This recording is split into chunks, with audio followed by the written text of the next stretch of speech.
그래 이제 세배를 오늘 이렇게 우리 유치부 애들부터 세배를 하는데요. 얼마나 세배를 잘하는지 몰라요. 그냥 이렇게 유치원에서 아주 잘 배웠나 봐요. 한복을 다 차려입고 기다리고 있어요. 그래서 예, 유치부 또 우리 중고등부, 유초등부 이렇게 또 세배를 다 받았습니다. 세배를 하루 다녀야 돈을 벌 텐데 세배를 받기만 하니까 돈이 많이 나갔어요. 여러분 오늘 말씀의 제목이 엘리야 시대의 가뭄과 코로나라는 제목인데요.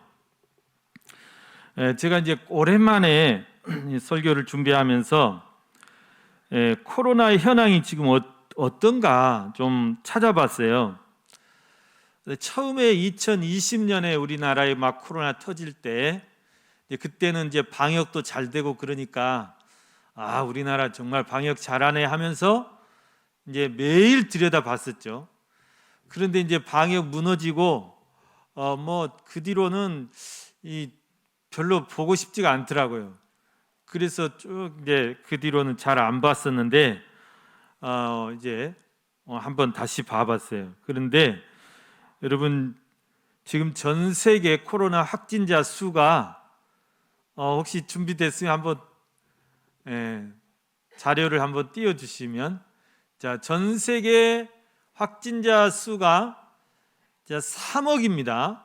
3억 7,238만 6,414명. 사망자 수가 567만 3,165명이에요. 놀랄 일인데 이렇게 돼 있고요. 그러면 우리나라는 어느 정도냐? 우리나라 거 한번 보시면 오늘 어제까지겠죠? 오늘 아침에 올라온 거니까 확진자 81만 1,122명입니다. 사망자 6,712명. 결코 적지 않은 숫자죠. 100만이 지금 육박해 가고 있는데, 그러면 여러분들이 궁금해하는, 우리나라는 항상 일본이 궁금하니까 일본은 어느 정도냐? 여기는 일본은 안 나왔어요. 왜냐하면 지금 잘 안 보이시겠지만 그러니까 가장 많은 수를 1등이라 합시다. 1등부터 10등까지가 다 유럽이에요. 다 선진국이에요. 인도 빼고. 일본은 지금 여기 순위도 안 보여요. 저 뒤에 가야 되는데 일본은 250만 2,437명 확진, 사망자 18,686명이 지금 사망자가 났습니다. 그러니까 일본도 우리하고 비슷해요. 왜냐하면 우리나라 인구하고 일본하고 3배거든요. 일본이 한 1억 4천 정도, 우리가 5천만이니까. 그러면 딱 확진자도 3배. 우리가 80만, 일본 250만. 사망자 수도 우리가 6천 명가량, 일본은 18,000명가량. 그 우리는 언제까지 이렇게 일본하고 이렇게 같이 비교하면서 살아야 되는지 모르겠어요. 그냥 무시하시고 일본은 일본이, 우리는 우리인데. 그리고 이제 전남은 몇 명 정도 될까요? 지금 전남이 지금 난리인데 오미크론에 맞아가지고 전남이 지금까지 청정 지역으로 잘 유지하다가 전남이 10,000명이 넘어버렸어요. 전남 확진자 10,000명 넘고 사망자는 그닥 많지는 않습니다. 지금 한 47명. 우리 목포는 몇 명 정도 될까 궁금해가지고 찾아봤더니 목포가 지금 2,000명이 넘었어요. 지난주까지 1,800 이 정도로 왔다 갔다 하다가 갑자기 막 100명씩 나와버려가지고 지금 이제 2,000명이 넘었습니다. 오늘 또 82명이 나왔다는데,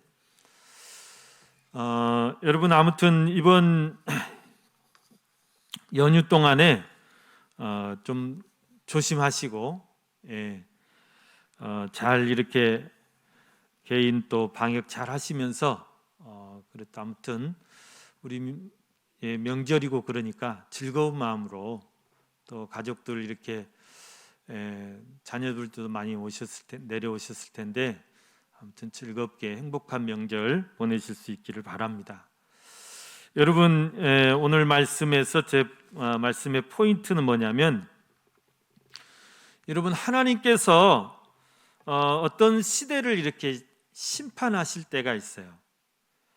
이스라엘 백성들을 하나님이 심판하실 때가 있고, 성경에 보면 또 이렇게 일반적으로, 그러니까 이스라엘 백성들이 하나님을 떠나서 죄에 빠졌을 때, 그 또 이제 그 뭐 신불신을 막론하고 또 그 한 시대가 굉장히 이렇게 죄악이 관영해 있을 때, 하나님께서 이제 이스라엘 백성뿐만 아니라 그 세상을 이렇게 심판하시는데, 그 심판의 도구가 뭐냐?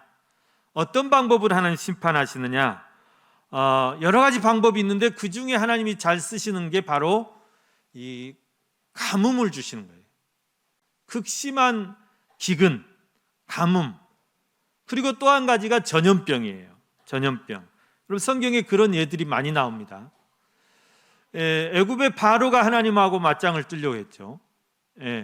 그러다 아주 된통 이제 맞았는데, 애굽의 바로를 심판하실 때 그 10가지 재앙 중에 독종과 또 전염병이 있어요. 이 독종이라는 것은 뭐 요즘 말로 하면 구제역 같은 거, 이것도 다 전염병의 일종이라는 것입니다. 그것을 통해서 애굽의 바로를 심판하셨고 또 애굽을 심판하셨죠. 뿐만 아니라 이스라엘 백성들이 출애굽해가지고 이제 거의 뭐 사십 방황도 마치고 이제 모압 평지에서 이렇게 이제 요단강을 건너려고 준비하고 있는 그런 시기가 있었어요. 거기 요압 평지에 머무르고 있을 때 이 바알부올 사건이 벌어집니다. 바알부올 사건이란 것은 그 모압 사람들이 섬기는 아주 그 이제 그 음란한 이런 우상이 있어요. 바알 신을 섬기는 곳인데, 그 신전에 유혹을 받아가지고 이스라엘 남자들이 이제 이런 이방 신전에는 뭐랄까요? 신전에서 이렇게 신전 창기 같은 그런 제도가 있었어요. 그래서 이제 막 춤추면서 이제 실제적으로 막 이런 어떤 이제 음란한 행위도 하고 막 그러는데, 그런 어떤 이제 축제에 유혹을 받아가지고 미혹돼가지고 거기에 가서 음란하게 그렇게 이제 바알 신을 섬기고 그 축제에 참가하고 온 사람들이 많아요. 그때 하나님께서 24,000명을 이제 죽이십니다. 모압 평지에서. 그때 하나님이 또 이 전염병으로, 그러니까 그 성경에는 연병이라는 표현이 되어 있는데 그것도 이제 전염병이죠. 그걸로 그렇게 이스라엘 백성들을 심판하셨어요. 또 한 가지 중요한 이제 보면은, 여러분 이제 이 아수르의 사네립이라는 왕이 있어요. 이 사람이 굉장히 하나님을 이제 업신여기고 또 이스라엘 업신여기는 사람인데, 이가 예루살렘을 침략했어요. 예루살렘을 포위했어요. 그때 하나님께서 이 아수르의 18만 5천 명, 이 18만 5천 명을 치십니다. 그때도 하나님이 어떤 것을 사용하셨을까? 아마 18만 5천 명이 하루아침에 그 다음날 잃어보니까 다 시체가 돼 있는데 이게 어떻게 이런 일이 벌어질 수 있을까? 하나님이 전염병 같은 걸로 치시지 않았나, 그렇게 학자들은 추론을 하죠. 이렇게 여러분, 성경에 보면은 많은 기근의 심판, 또 전염병의 심판이 나옵니다. 그런데 이게 성경에서만 나오는 게 아니고, 여러분 실제로 우리 시대와 가까운 시대에 중세 약 14세기 중엽 무렵에 1314세기라 하면 이제 1301년부터 1399년까지 100년 기간을 이제 14세기라고 그래요. 근데 그 가장 중간 부분에 1347년부터 1351년까지 약 4년에서 5년 걸친 그 기간 동안에 유럽에 흑사병이 돌았어요. 근데 이 흑사병 무서운 이제 패스트균이라고 하는 이제 그 전염병인데, 이게 돌면서 유럽 인구가 그 당시에 약 4억 5천 정도 됐는데 1억 5천 명이 사망했다고 그렇게 기록이 되어 있습니다. 물론 지금처럼 정확한 카운터는 아니라고 보겠지만, 그렇게 하나님이 어떤 한 시대를 무섭게 또 심판하실 때도 있어요. 그러니까 그 1300 흑사병이 돌던 그 시대 그 유럽이 어땠느냐? 그 유럽이 정말 영적으로 가장 암흑한 시대였다. 교회사에 있어서 가장 교회가, 물론 그때 이제 교회라는 것은 로마 캐톨릭을 말하겠죠. 그 교회가 가장 타락한 그런 시대였습니다. 그때는 지금처럼 우리 신교가 이렇게 종교개혁해 가지고 분립되지도 않았던 때니까 교회는 그냥 오직 하나, 로마 교회 하나였어요. 얼마나 그때 그 영적으로 타락했습니까? 네 죄를 용서해 줄 테니 면죄부를 사면 네 죄가 다 사해질 것이다. 그럼 면죄부 판매 같은 거, 이런 것, 영적으로 가장 어두운 시대, 그런 시대를 하나님이 심판하셨던 것이 바로 그런 사건이라는 것입니다. 여러분, 우리가 이런 어떤 가뭄이나 또는 전염병 이런 것을 우리가 볼 때 이게 그냥 단순한 일반적인 현상 이렇게 우리가 그냥 생각하고 넘어갈 게 아니라는 것입니다. 이건 그냥 일반적인 현상이 아니라 죄에 빠진 인간들을 향한 하나님의 심판의 메시지다. 우리는 그렇게 이해를 해야 된다. 이게 오늘 제 설교의 포인트입니다. 여러분, 오늘 본문 말씀에도 보십시오. 하나님께서 이 오늘 본문 열왕기상 17장 말씀에서는 어떤 방법으로 이 북이스라엘을 심판하고 계시냐면, 극심한 가뭄, 3년 6개월 동안 비 한 방울 내리시지 않는 그런 극심한 가뭄과 기근을 통해서 이 북이스라엘을 심판하시는 그런 말씀이에요. 여러분, 오늘날 아무리 과학이 발달했고 그래서 세상에 못할 것, 못 만들 것이 없는 그런 세상이라고 해요. 인공 비도 만들어 버린다는데, 구름을 만들어 가지고, 그리고 인공 눈 만드는 거 그거는 쉽잖아요. 썰매장 가면 다 인공 눈으로 뿌리고 있잖아요. 근데 그럴지라도 여러분, 인간은 인간이에요. 아무리 인공 비를 만들고 인공 눈을 만들고 그럴지라도 한계가 있어요. 겨우 그냥 흉내 낼 정도일 뿐이에요. 베이징 올림픽 하는데 너무 매연이 심하니까 그 인공 비 만들어 가지고 그거 씻어 내린다. 얼마나 그게 효과가 있겠어요. 아무리 그냥 몇십억 몇천억을 들여서 그렇게 사람이 노력을 해도 그냥 하나님께서 비구름 한번 몰아오셔 가지고 한 10분, 많이도 말고 한 10분 싹 뿌리고 가는 것보다 못한다 그 말이에요. 우리가 농사 질 때 그래요. 그냥 가물 때 아무리 호스로 물 줘도 정말 한 10분 비 내린 것보다 못해요. 몇 시간을 물을 줘도. 그걸 보고 인간이 깨달아야지. 인간의 한계를 깨달아야지. 우리는 정말 지금도 여전히 하나님께서 우리에게 비를 내려주시지 않으면 우리는 살 수 없는 그런 연약한 존재들 아닙니까?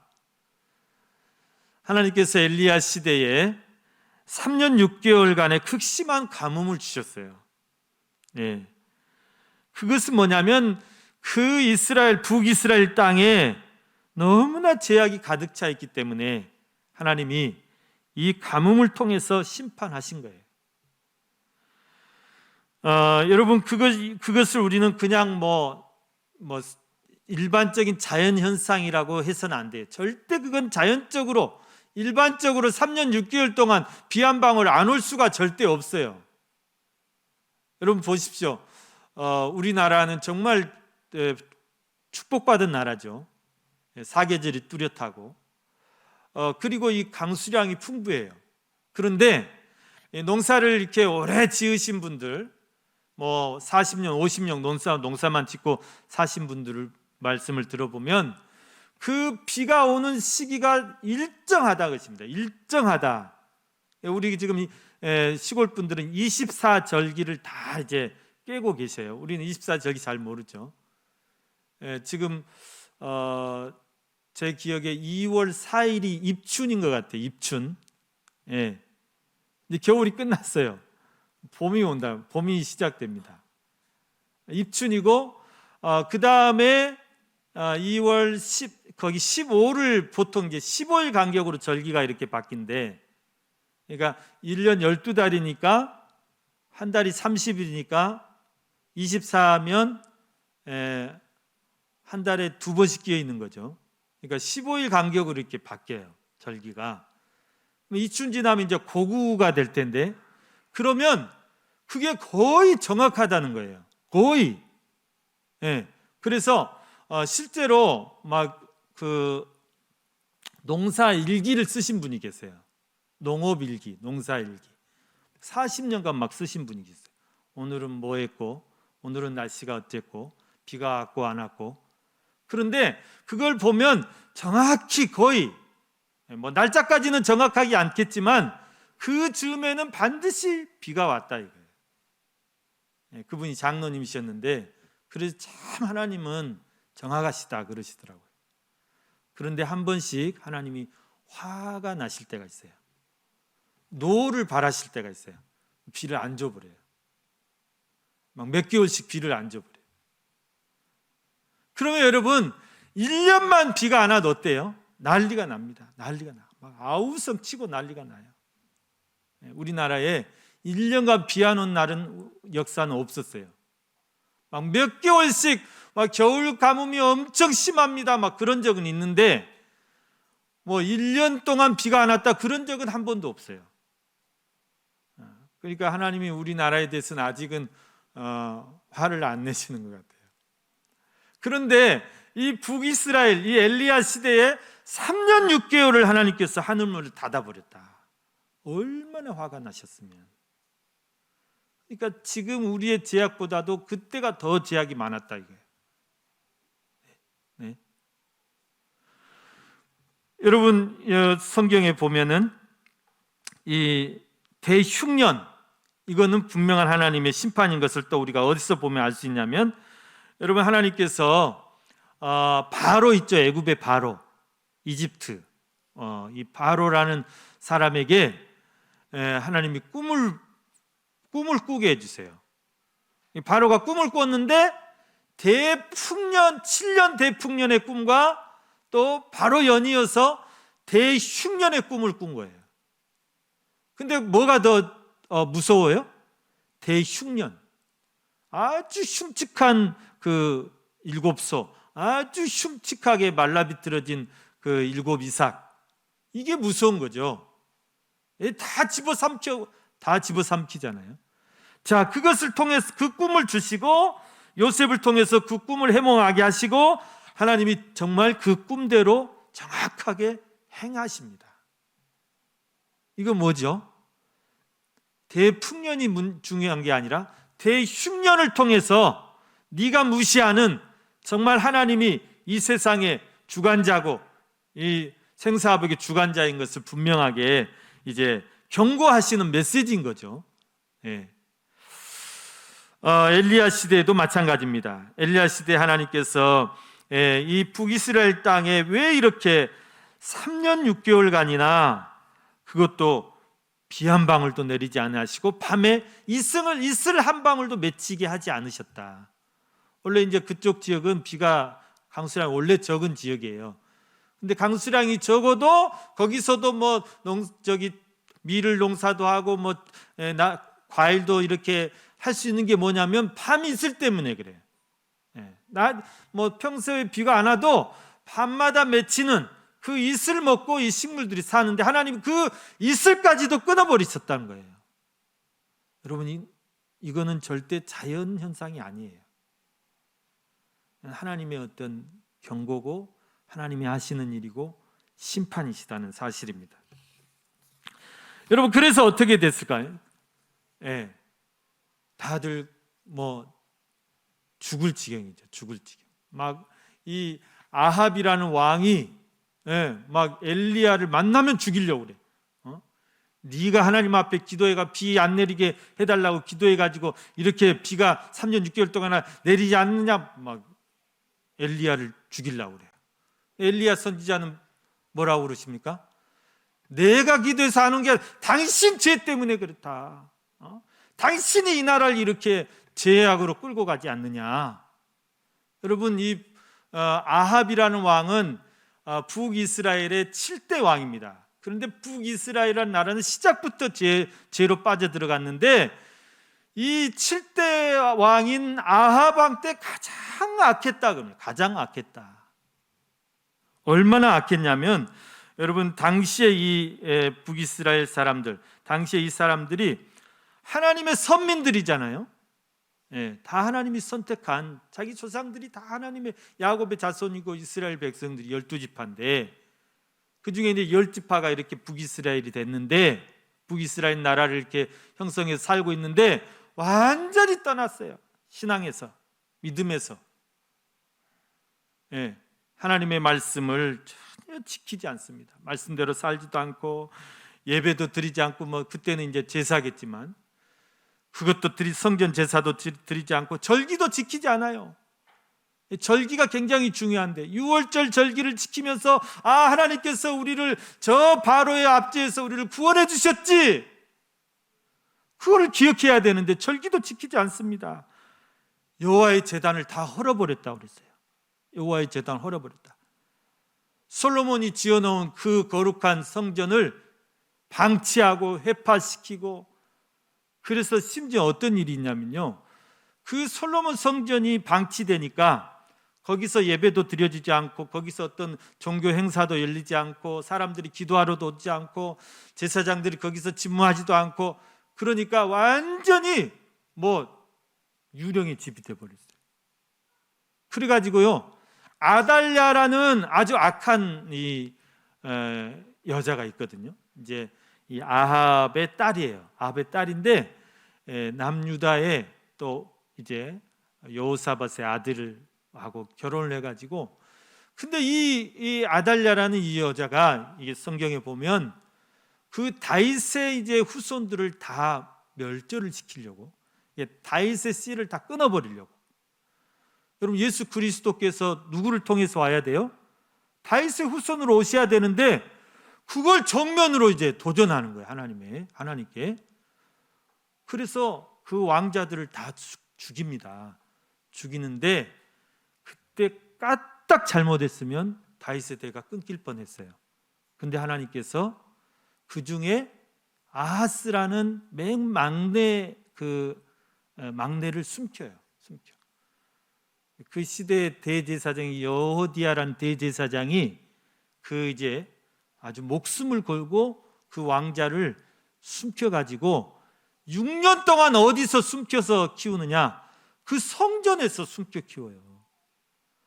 그러니까 지금 여러분, 우리는 이렇게 본당에 이게 딸린 방이 따로 없잖아요. 그런데 솔로몬 성전에 보면 여러 그 행랑이 있어요. 행랑. 그러니까 이제 여러 가지 방이 있어요. 이렇게 성전 양쪽으로. 그럼 거기서 제사장들이 쉬기도 하고 또 이제 인큐베이션이라 해가지고 거기서 이제 기도하기도 하고 막 그런 곳이 있어요. 그러니까 그런 곳에 그 중에 하나에 몰래 숨겨가지고 6년을 숨겨서 키운 거예요. 그 정도로 성전에 무관심하고 성전이 해파되고 그 시대가 그랬습니다. 뿐만 아니라 온갖 우상, 우상을 섬기기 위한 신전은 거기에다가 막 화려하게 신전을 짓고 거기에다가 또 그에 딸린 그 거짓 제사장들 뭐 다 이렇게 먹여 살리고 양성하고, 반대로 또 하나님의 선지 생도들은 다 막 잡아 죽이고 핍박하고, 이런 시대였어요. 거기에 가장 앞장선 사람이 아합 왕이고 그 부인 이세벨이에요. 그래서 백성들도 다 하나님을 떠났습니다. 예배 드리고 싶어도 예배도 못 드려요. 왕이 그렇게 눈 부릅쓰고 핍박하는데 어떻게 예배 드려요? 이방 민족들보다도 더 못하는 거예요. 더 못해요. 더 제약에 빠지고. 아무튼 가장 이스라엘 역사에서 악한 길로 행했던 그런 왕이었어요. 이런 왕을, 이 북이스라엘을 심판하시기 위해서 하나님이 3년 6개월 동안을 비를 내리시지 않습니다. 극심한 가뭄입니다. 여러분, 오늘 이 시대에 우리가 당하고 있는 이 코로나 팬데믹을 한번 볼 때, 여러분은 이 코로나 팬데믹을, 이 현상을 어떻게 이해를 하십니까? 어떻게 이해를 하고 계십니까? 처음에 코로나가 발생했을 때 매스컴들이 그냥 가짜 뉴스를 막 흘려보내더라고요. 저한테도 막 카톡이 오는데 뭐 무슨 이 우한에 있는 뭐 수산시장에서 뭐 이렇게 무슨 식용 박쥐를 팔아가지고 그것을 그 박쥐가 이것을 코로나 균을 옮겼느니 어쨌느니 막 그 막 수산시장에 막 이렇게 동영상 촬영한 걸 보내요. 또 어떤 사람은 뭐 우한시가 엄청난 큰 뭐 인구가 1,000만 가까이 된다고 그래요. 거기에 무슨 연구소가 있는, 뭐 생화학 연구소가 있는데 이 사람들이 의도적으로 그 균을 이렇게 퍼뜨려 가지고 그것이 이제 무슨 이제 코로나를 일으켰다는 어쩐 검증되지 않은 그런 막 뉴스들이 난무를 했어요. 여러분, 우리가 거기에 막 우아내동해서는 안 돼요.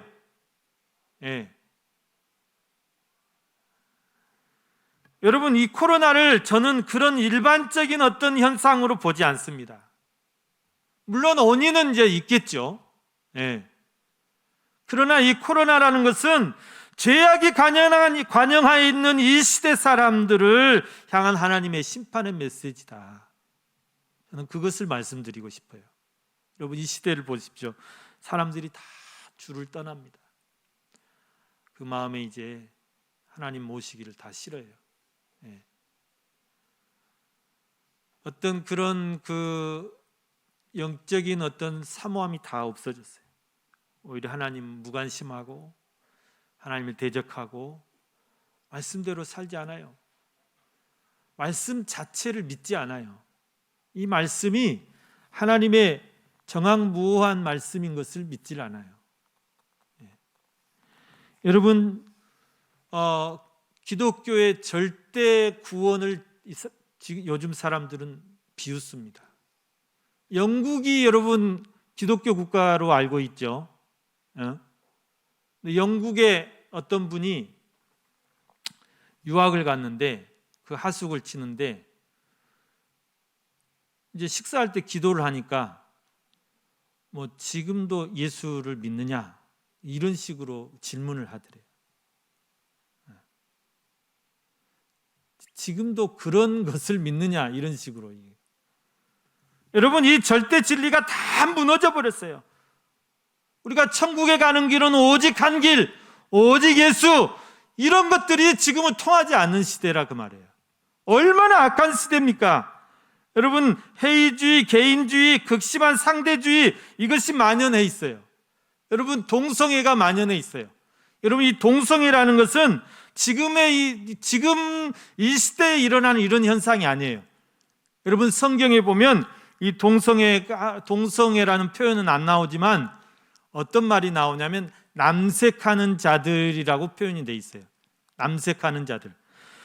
여러분 4,000년 전에, 지금부터 4,000년 전에 소돔 고모라 시대, 아브라함이 지금부터 4,000년 전 분이신데, 그 시대 소돔 고모라에 여러분 동성애자들이 아주 득실득실했어요. 소돔성의 롯이라는 아브라함 조카가 살고 있어요. 거기를 천사가 방문했어요. 남자들인 줄 알고 남녀노소 불문하고 다 밤에 찾아와가지고 내놓으라고.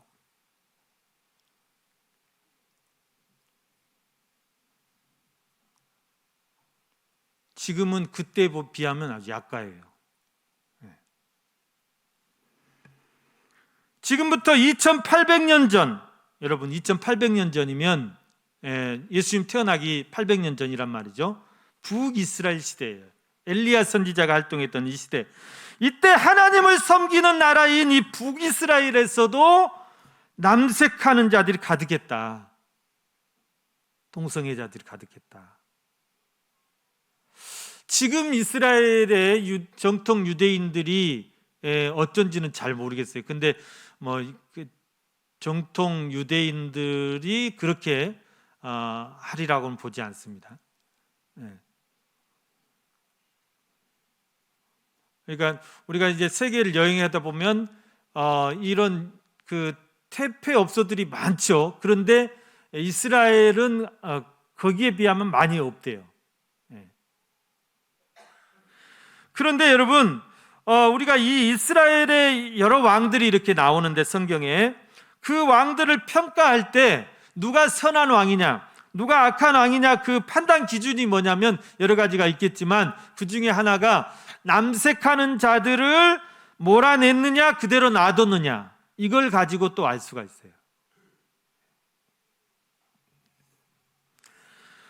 여러분, 저는 염려되는 것이 이 나라 정권이 자꾸 동성애법, 포괄적 차별금지법 이런 걸 막 통과시켜 가지고 이 합법화를 하려고 그래요. 동성애 합법화를. 이게 굉장히 우려스러운 일입니다. 이건 악한 정권이에요. 그렇게 한다면.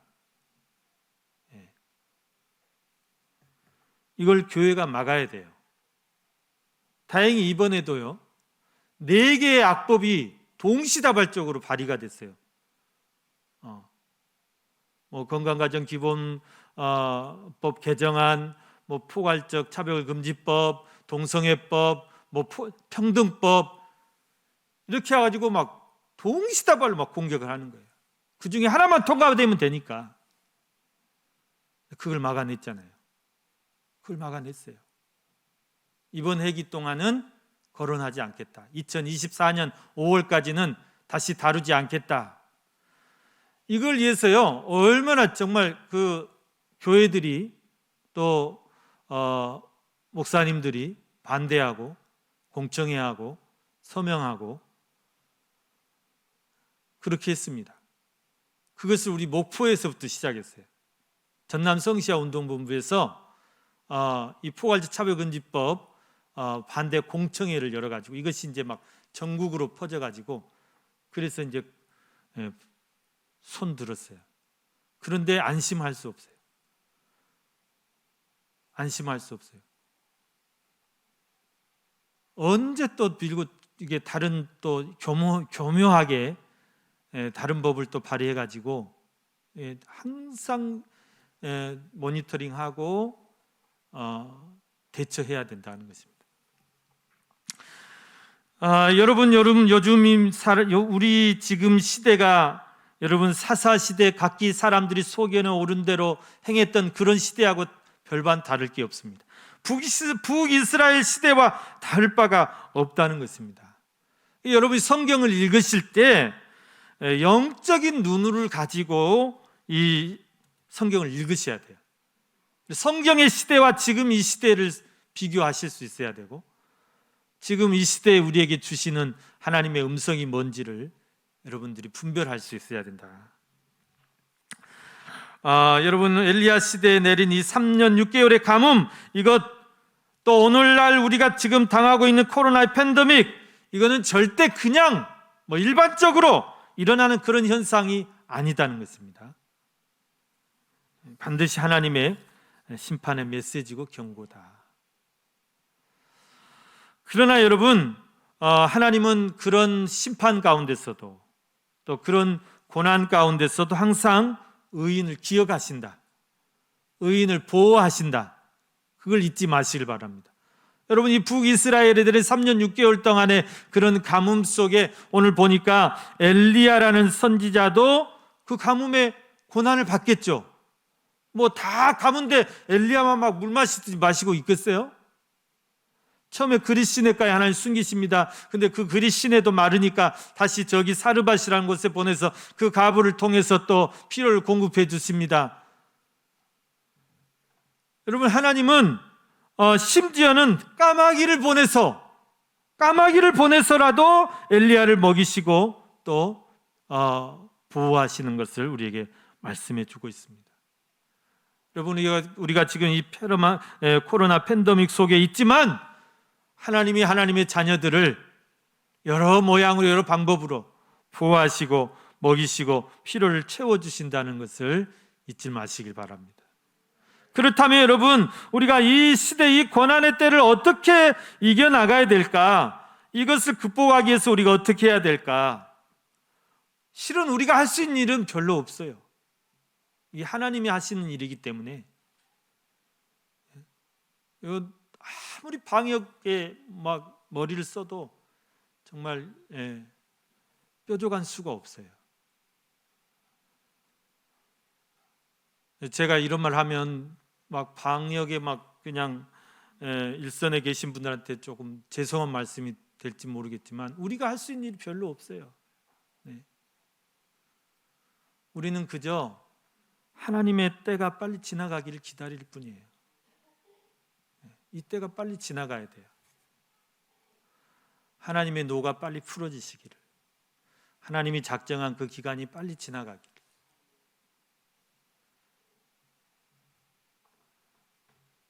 저는 성경에 나온 숫자를 그대로 사용하는 것을 좀 경계합니다만은 오늘 여기 이 엘리야에게 3년 6개월은 이건 그 숫자인 것 같아요. 그러면 3년 6개월 동안 가뭄을 주셨고 고통을 주셨는데 우리는 지금 이제 시간으로 따지면 지금 몇 년째죠? 정확히 우한에서는 19년 10월경에 발생했고 우리나라는 2020년 1월에 들어왔으니까 2020년 꼬박 1년째 고통당했고 어제 이제 주보 만들면서 이렇게 보니까 2019년까지는 예배를 드렸더라고요. 2020년 1월까지도 드렸고 근데 2월부터 이제 다 쉽니다. 그렇게 돼 있더라고요. 그러니까 2020년, 2021년 지금 나라의 정부에서 구정 때 내려가지 말라고 2번 틀어막은 거예요. 오늘 이번까지 3번 틀어막았는데 내가 3번은 못 참겠다고 내려온 사람들이 많아요. 2년 동안 안 봤더니 미칠 것 같다 하면서 얼마나 될지 모릅니다. 막 전문가들은 2025년까지 간다고도 하는데 그건 이제 전문가들의 추측이고 결정은 하나님이 하시는 거예요. 우리는 어떻게 해야 됩니까? 그럼 우리는 기도하고 참고 인내해야 돼요. 또 한 가지가 있어요. 우리가 해야 될 게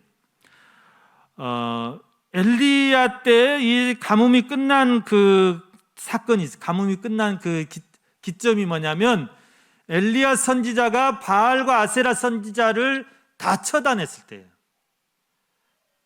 850명과 갈멜산에서 기도의 대결 벌려가지고 승리했죠.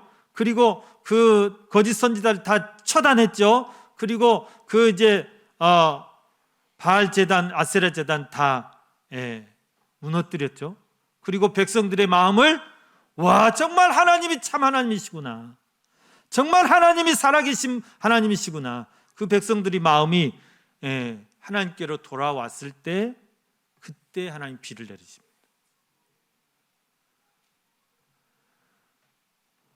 여러분 이 세상의 제약이 다 없어지지는 않아요. 그거는 그런 일은 없어요. 그러나 하나님은 누구가 돌아오기를 기다리시는 거예요? 하나님의 백성들이, 하나님의 자녀들이, 하나님이 택한 구원받은 백성들이 믿음으로 살지 못한 길에서 믿음으로 다시 돌아오고 그 마음이 다시 하나님께로 돌아오고 죄를 다 청산하고 죄를 다 해결하고 교회가 다시 회개해서 교회다운 모습을 회복하고 그렇게 다시 돌아올 때 하나님이 이것을 거두시지 않을까 싶어요. 우리가 그걸 기도해야 돼요.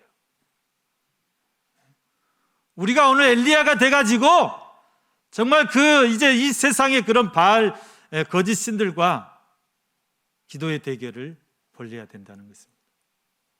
우리가 할 일이 뭡니까? 기도해야 돼요. 먼저는 내 죄를 하나님 앞에서 겸비한 마음으로 회개하고 우리 교회의 잘못을 회개하고 우리 한국 교회의 잘못을 회개하고 하나님 이 땅을 고쳐주십시오. 하나님 이 땅을 긍휼히 여겨주십시오. 하나님 이 땅에 긍휼을 베풀어 주십시오. 우리가 하나님 앞에 겸비하게 돌아서는 것밖에 없어요.